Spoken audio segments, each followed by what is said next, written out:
আজকের দিনটা ছিল অত্যন্ত শুভ ও শক্তিশালী। আজকের দিনে নাকি যা মনস্কামনা করা যায় সেটা পূরণ হয়। আর আজকে ফলহারিণী অমাবস্যা আর শনিদেবের শনি জয়ন্তী দুটো একসঙ্গে ছিল। আর ছিল আমার শ্বশুর মশাইয়ের 10 বছরের মৃত্যুবার্ষিকী। তো আমি মন্দিরে পুজো দিয়ে এসে তারপরে বাবার সামনে একটু ফল মিষ্টি রাখলাম, একটু মিষ্টি জল রাখলাম। প্রত্যেক বছর ফটোটা নিচে নামিয়ে তারপরেই দেই, তো এবছর পারলাম না। আর গত 2 বছর ধরে আমি পারিনি, তো এবছর তাই বাবাকে একটু জল মিষ্টি দিলাম।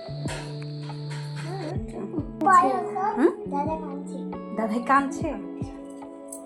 কি করবি তুই? এটা এটা কি করবি? খাবো, খালি খাবো। এই দেখ দুষ্টু ছেলেটা কেমন দুষ্টু, এটা আমাদের দুষ্টু ছেলে একটা।